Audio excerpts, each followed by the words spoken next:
सुहेल तनवीर साहब, कल का मैच आपने देखा, साउथ अफ्रीका हार गया और बुरी तरह से हारा है। आप किस तरह से देखते हैं कल के मैच को? आपको लगता है न्यूजीलैंड आउटशाइन कर गया कल? जी बिल्कुल। न्यूजीलैंड ने तमाम डिपार्टमेंट्स में बहुत अच्छी क्रिकेट खेली। बैटिंग से लेके हम्म। बॉलिंग एंड फील्डिंग में भी। केन विलियमसन से आप स्टार्ट करें, जितने बड़े वो प्लेयर हैं, जितने अरसे से वो न्यूजीलैंड क्रिकेट को सर्व कर रहे हैं, आई थिंक के एक क्रंच मैच में उन्होंने आके एक बड़ी अच्छी इनिंग खेली। फिर रविंद्रा की बात करें, उन्होंने बड़ी एक्सीलेंट इनिंग खेली। इस तरह के मैच में, इतने बड़े मैच में ही प्लेयर का पता चलता है कि आप अंडर प्रेशर, जब सब कुछ ही एक चैंपियनशिप स्टेक पे लगी होती है, तो आप आके ऐसे मैच में जब डिलीवर करते हैं, तो that's way you show your character as a player. तो I think credit goes to their batting lineup ने जितने रन्स कर दिए थे इतने बड़े मैच में, बड़ा मुश्किल होता है उसको चेज करना। Obviously there was a point where South Africa look good. पहले 25-26 ओवरों में 150 में 200 आउट थे, तो I think then we need to give credit to New Zealand spinners. जिस तरीके से आके उन्होंने मिडिल ओवर्स में आके विकेट्स ली, वो जो पूरे इस प्रोग्राम में मैं बात करता रहा हूँ कि now days in one day cricket अगर आप मिडिल ओवर्स में आके विकेट्स नहीं लेते तो कंटेन करना आसान नहीं है। किसी भी बॉलर, दुनिया का बड़ा बॉलर भी होगा, उसके लिए कंटेन करना बड़ा मुश्किल है। तो जब तक आप विकेट्स नहीं लेते, तो वही हुआ। आप देखें कि जैसे ही उन्होंने वेंडरडूसन को आउट किया, वो पार्टनरशिप ब्रेक हुई, तो उसके बाद लगातार 2-3 विकेटें एक ऊपर नीचे गिरी। तो स्पिनर्स ने जो 6-7 विकेटें मिलके ली उनके, I think that's way they win the game and south Africa loss it. South Africa की तरफ से भी अगर आप बैटिंग में देखें, तो जो उनके की प्ले थे वो चले। सिर्फ एक हेनरिक क्लासन जिसके ऊपर मोस्टली बैंक करता है साउथ अफ्रीका के, वो एक आके एक पावरफुल इनिंग उनको हमेशा खेल के देते हैं। कल वो एक मिसिंग एलिमेंट रह गया। अगर वो अपने वही क्विक फायर जो 50-60 भी कर देते आगे 30-40 बॉल्स पे, तो आई थिंक जो ये 50-60 रन 40 रन से मैच हारे हैं, तो शायद और क्लोज मैच हो जाता। तो overall I think New Zealand played lot better cricket than South Africa. South Africa की बॉलिंग की अगर मैं बात करूं, तो बहुत ज्यादा लूज डिलीवरीज हमें देखने को मिली, जो कि ज्यादा हमें डिसिप्लिन बॉलिंग देखने को मिली न्यूजीलैंड की तरफ से। तो ऑब्वियसली इन इन क्रिकेट जब भी मैच में जो टीम कम गलतियां करती है वही जीती है। तो न्यूजीलैंड ने कल बहुत कम गलतियां की, जिसकी वजह से उन्होंने सेमीफाइनल जीता। अच्छा सुहेल भाई, अब सेमीफाइनल के बाद फाइनल लाइनअप मुकम्मल हो गई है। न्यूजीलैंड ने सफ़र करके जाना है दुबई, और दुबई जाकर जाहिर सी बात है अनरेस्ट होंगे, और उस तरह से क्या परफॉर्म कर पाएंगे? जिस तरह से परफॉर्म कर रहे थे वैसे ट्रैवल करके जब इंडिया के साथ खेलने गए तो वहाँ पर भी थोड़ी सी परफॉर्मेंस लैक दिखाई दी। अब समझ रहे हैं कि मसला आएगा फाइनल में? आई गेस अभी टाइम काफी है, वो उनको रिकवरी का टाइम मिल जाएगा। 9 को फाइनल है, तो I think they will have good enough time to recover themselves. मसला अगर उनको आ सकता है तो वो पिचेस का है, क्योंकि यहाँ पे आपको बहुत बेहतर कंडीशन मिली बैटिंग के लिए, साजगार पिचेस मिली। वहां पे जो न्यूजीलैंड ने वो मैच खेला, वहां पे उनकी बैटिंग लाइनअप सिर्फ इसी वजह से रह गई कि वहां पे एक्स्ट्रा ऑर्डिनरी टर्न हो रहा था। तो अब ये देखना होगा कि वो फाइनल जो है उस दिन पिच कैसा बिहेव करती है। इंडिया की अगर आप बात करें, तो अगर इंडिया के लिए ज्यादा स्पिन होता है तो भी उनके पास रिसोर्सेज मौजूद हैं। अगर एक बैटिंग पैराडाइज होती है, जो कि हार्डली अनलाइकली है, तो उसके लिए भी उनके पास रिसोर्सेज मौजूद हैं। न्यूजीलैंड मेनली डिपेंड करेगी अपनी बॉलिंग के ऊपर, स्पेशली अगेन वही अपने स्पिनर, जो कि दो main front line spinner, and then जो ग्लेन फिलिप्स ने भी बॉलिंग की, रविंद्रा ने भी बॉलिंग की। तो आई थिंक स्पिनर्स का मैच होगा वहां पे, जो मुझे लग रहा है अभी तक जितने मैचेस हमने देखे हैं दुबई में। बट आई थिंक थोड़ा सा एडवांटेज, थोड़ा नहीं थोड़ा बल्कि ज्यादा एडवांटेज होगा इंडिया को, क्योंकि वो बेस्ड हैं एक ही जगह पे, उन्हीं पिचेस के ऊपर खेल रहे हैं। whereas New Zealand been traveling with in Pakistan भी उन्होंने ट्रैवल किया, and then they went to Dubai. वहां पे मेरे ख्याल में 2 दफा गए, एक दफा तो मैच खेल लेंगे, एक दफा बगैर खेले वापस आ गए। So it's been in roller coaster for them when it comes to traveling, but uh, for me, I think 3 days are more than enough to recover and settle down. Main concern जो होगा वो pitch का होगा, I guess. ठीक है, अब्बास शबीर साहब से भी यही सवाल कर लेते हैं। अब्बास शबीर साहब, आपको लगता है कि इंडिया के पास अभी भी ये पिच वाला एडवांटेज होगा, साथ ही साथ न्यूजीलैंड सफर भी करके जाएगा तो थकेगा, तो हो सकता है परफॉर्मेंस असरअंदाज हो? देखें अभी टाइम है न्यूजीलैंड के पास, न्यूजीलैंड बड़ा अच्छा सेटल डाउन हो जाएगा वहां पर, लेकिन इंडिया टीम के ऊपर अगर आप बात करते हैं तो इंडिया की स्ट्रॉन्ग टीम है ड्यू टू स्पिनर्स।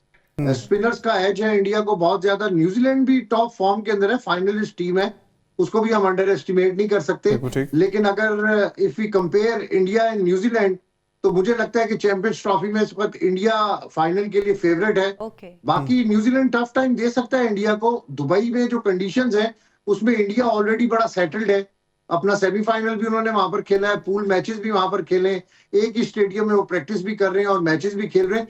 ये एज उनको जाएगा, और साथ साथ ये एज बहुत बड़ा एज होता है जहां पर आपको क्राउड की फैसिलिटी मिले। इंडिया का सारा क्राउड है 95%, बल्कि 98% जो टिकट्स हैं वो इंडियन लोगों के पास है, और वहां पर क्राउड होगा फाइनल में, जिस तरह आपने सेमीफाइनल में देखा था। तो ये एक बहुत बड़ा एज होगा इंडिया का। दोनों टीमें स्ट्रांग है, लेकिन मैं इंडिया को एज इस तरह देता हूं कि इंडिया के स्पिनर्स न्यूजीलैंड से ज्यादा बेहतर है, और न्यूजीलैंड को थोड़ी सी डिफिकल्टी होगी इंडिया के स्पिनर्स को खेलने में। जिस तरह न्यूजीलैंड और इंडिया का जब आखिरी मैच था पूल का, उसमें भी न्यूजीलैंड थोड़ा सा मुश्किलात का शिकार था इंडियन स्पिनर्स के आगे। तो इंडिया को एज होगा स्पिनर्स का, लेकिन एक कांटेदार मैच होगा, एक बड़ा मैच है चैंपियंस ट्रॉफी का। जी ठीक है, शुएब मोहम्मद साहब को भी शामिल गुफ्तगू कर लेते हैं। शुएब मोहम्मद साहब, क्या लगता है आपको फाइनल के हवाले से, क्या उसी तरह से इंडिया आउट क्लास करेगा न्यूजीलैंड को जैसे ग्रुप मैच में किया है, और जैसे पूरे टूर्नामेंट में हर टीम को आउट क्लास करता रहा है, अपनी बॉलिंग से, अपनी बैटिंग से, स्पिन बॉलिंग डिपार्टमेंट उनका तगड़ा है, और हम कह रहे थे कि फास्ट बॉलिंग डिपार्टमेंट में उनके पास बुमराह नहीं है तो इंडिया अच्छा परफॉर्म नहीं कर पाएगा, लेकिन दे परफॉर्म वेल। बिल्कुल, जो गिवन सिचुएशन और जो पिचेस की जो कंडीशन के पॉइंट ऑफ व्यू से उन्होंने बहुत अच्छी परफॉर्मेंस दी, इसमें कोई शक नहीं। उनके बैट्समैन ज्यादातर वो क्लिक कर रहे हैं, लेकिन अब उनका मुकाबला जो है दुनिया के फाइनेस्ट ऑफ स्पिनर्स के अगेंस्ट होगा। इसलिए कि उनका, मेरी नजर में उनका वेटेज जो है, दोनों ब्रेसवेल और सेटनर का जो वेटेज है वो बहुत अच्छा है और ज्यादा है, और उनके बैट्समैनों को वो डेफिनेटली टाइटर, और स्पेशली जब लूप में करते हैं और उनको रेव ज्यादा मिलते हैं तो गेंद टर्न भी करने की एबिलिटी उनकी अच्छी होगी। और ये उससे अंदाजा ये होता है कि जो उस दिन जहां मौका, जैसे कैचेस हैं बहुत इंपॉर्टेंट, जैसे कल के मैच के अंदर 150 और टोटल जब था तो विलियमसन का कैच छूटा, वो टोटल 212 पे फिर जाके आउट हुए। तो इस तरह क्रूशियल मोमेंट के ऊपर जो कैचेस हैं वो टीम को, अब जैसे कोहली के ऊपर रिवॉल्व कर रही है टीम ज्यादातर, उसकी परफॉर्मेंस अच्छा, जो क्रंच मैच खेले हैं वो कोहली की वजह से वो ज्यादातर जीते। दूसरे बैट्समैनों ने रीजनेबली अच्छा किया है, but they had not taken the whole Indian team in their favour. तो बात यह है कि अगर उनकी, कोहली की विकेट बहुत इंपॉर्टेंट है, फिर लॉस ऑफ एवरेजेस भी गोना प्ले इट्स पार्ट के हर इनिंग के अंदर शायद वो ना कर सके, तो पॉसिबिलिटी ये भी है। लेकिन वो न्यूजीलैंड की टीम के मैं अभी भी फेवर में हूँ, ऑल्दो के इंडिया की टीम ज्यादा अच्छी है, सब कुछ है, लेकिन somehow I've got a gut feeling that maybe New Zealand had done so well in recent past कि वो सिर्फ फर्क ये है कि इनका मैच पाकिस्तान की बहुत अच्छी विकेटों के ऊपर होता रहा, इसलिए उन्होंने बहुत कमांडिंग परफॉर्मेंसेस दी। वहाँ ट्रिकी सिचुएशन होगी, but tricky for it would be for both the team. Sohail Tanvir, आपको क्या लगता है बॉलिंग ऑर्डर जो है न्यूजीलैंड का इंडिया को टैकल कर पाएगा? सेंटनर है, ब्रेसवेल है, इसके अलावा भी दीगर अच्छे प्लेयर्स हैं। जी, ये बॉलिंग लाइनअप तो बहुत अच्छी है, डेफिनेटली अच्छी है बॉलिंग उनकी। आप अगर स्पिनर्स की बात करें, दोनों स्पिनर्स मेरे ख्याल में जितने भी यहाँ पे मैचेस पाकिस्तान में हुए हैं स्पेशली, उनमें अगर सब टीमों में सबसे बेहतर बॉलिंग की है तो वो ब्रेसवेल ने और देन सेंटनर ने, दोनों ने की है। तो I think they been bowling well, और ग्लेन फिलिप्स भी चिप इन कर लेते हैं, दे यूटिलाइज रविंद्रा और रचन रविंद्रा एज वेल। तो बॉलिंग लाइनअप में तो कोई डाउट नहीं है। डाउट अगर होगा या क्वेश्चन मार्क जो मुझे लग रहा है वो होगा तो उनकी बैटिंग पे होगा कि whether they would be able to tackle Indian spinners और नॉट। बॉलिंग लाइनअप में तो आई गेस के उनके फास्ट बॉलर्स भी they are experience enough. Matt Henry जो है वो उन्होंने आज भी पिछले मैच में भी बड़ी सेमीफाइनल में बड़ी अच्छी बॉलिंग की, अच्छी बॉलिंग करते आ रहे हैं, नए बॉल के साथ बड़ा अच्छा कंट्रोल देते हैं, आउट स्विंग उनका बड़ा अच्छा होता है, फास्ट बॉलिंग बिन चिपिंग इन एज वेल। लास्ट मैच जो दुबई में हुआ उसमें भी आपने देखा कि जो सेकंड हाफ था उसमें आगे फास्ट बॉलर्स ने भी बड़ी क्लेवरली पिच को यूटिलाइज किया था, स्लो बाउंसर्स का बड़ा अच्छा इस्तेमाल किया था, फील्ड प्लेसिंग बड़ी अच्छी थी। तो बॉलिंग लाइनअप एंड फील्डिंग तो obviously they fielding is been stand out throughout the tournament. Question mark is on the batting. बिल्कुल ठीक है, शुएब साहब से कर लेते हैं इस पर गुफ्तगू। शुएब साहब, जिस तरह से हमने देखा कि जो न्यूजीलैंड का मैच था इंडिया के साथ, वरुण चक्रवर्ती ने 5 विकेटें ली थी, तो एक्स फैक्टर प्लेयर कौन हो सकता है?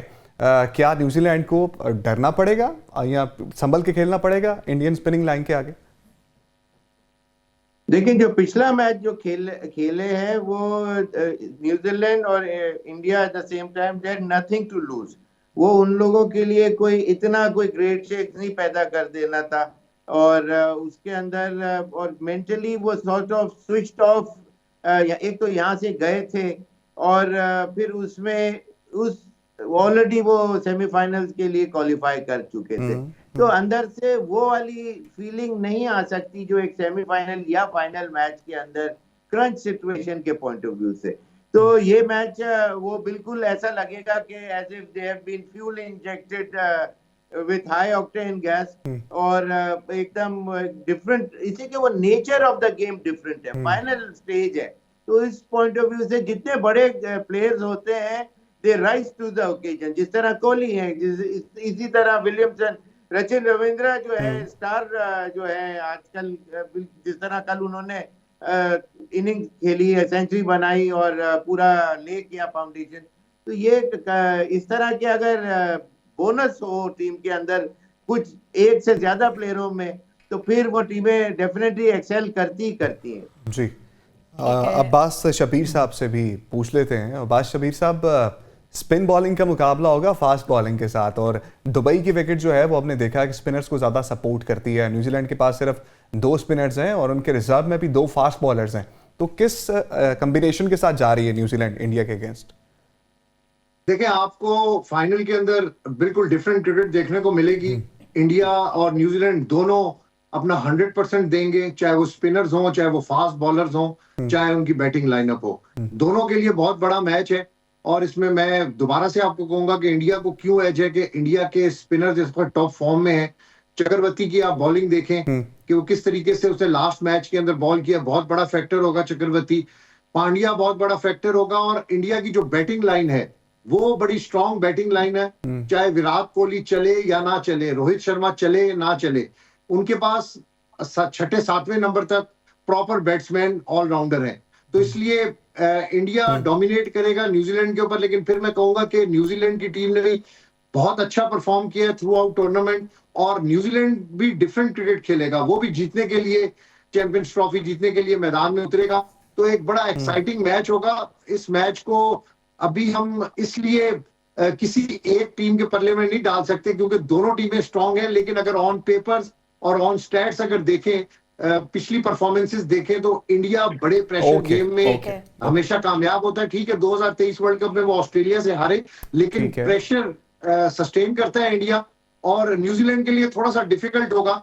क्राउड, मैं आपको कह रहा हूँ कि बहुत बड़ा फैक्टर होगा दुबई के अंदर। तो दोनों टीमें इक्वल हैं, लेकिन एज इंडिया को जाएगा। बड़ा एक्साइटिंग फाइनल होना है, इंडिया को जाएगा फाइनल के लिए। ये अब्बास शबीर साहब की राय है। सुहेल तनवीर से हम जानेंगे। सुहेल तनवीर, आपको क्या लगता है एक्स फैक्टर प्लेयर्स कौन से हैं? दोनों टीम्स में से कौन से ऐसे प्लेयर्स हैं जो मतलब तगड़े साबित हो सकते हैं?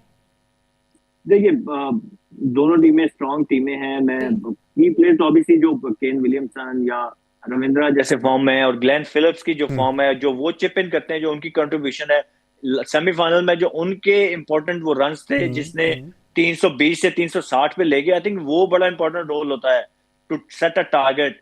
तो ऑब्वियसली ग्लेन फिलिप्स का रोल बड़ा इंपॉर्टेंट होगा न्यूजीलैंड के पॉइंट ऑफ व्यू से। इंडियन पॉइंट ऑफ व्यू से मैं अगर कहूँ तो ऑब्वियसली कोहली जो है वो बड़े ओकेजन में हमेशा राइज अप करते हैं और लेके चलते हैं, स्पेशली जब वाइल्ड चेजिंग।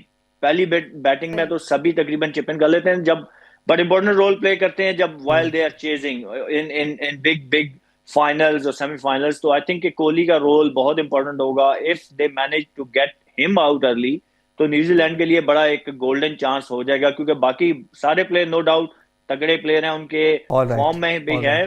बट लंबे रन्स नहीं किए हुए। इंटरेस्टिंग फैक्ट मैं अपने नाज़रीन के साथ भी शेयर कर दूं, 159 मैचेस में 8003 रन्स हैं with the average of 64.53 and strike rate of 94, जिसमें 28 50s हैं और 40 सेंचुरीज हैं। ये चेजिंग के अंदर, वाइल्ड चेजिंग ठीक हो कोहली गया। का रिकॉर्ड है। शुएब मोहम्मद साहब, आपके ख्याल में एक्स फैक्टर कौन से प्लेयर साबित होंगे, क्विकली बताइए।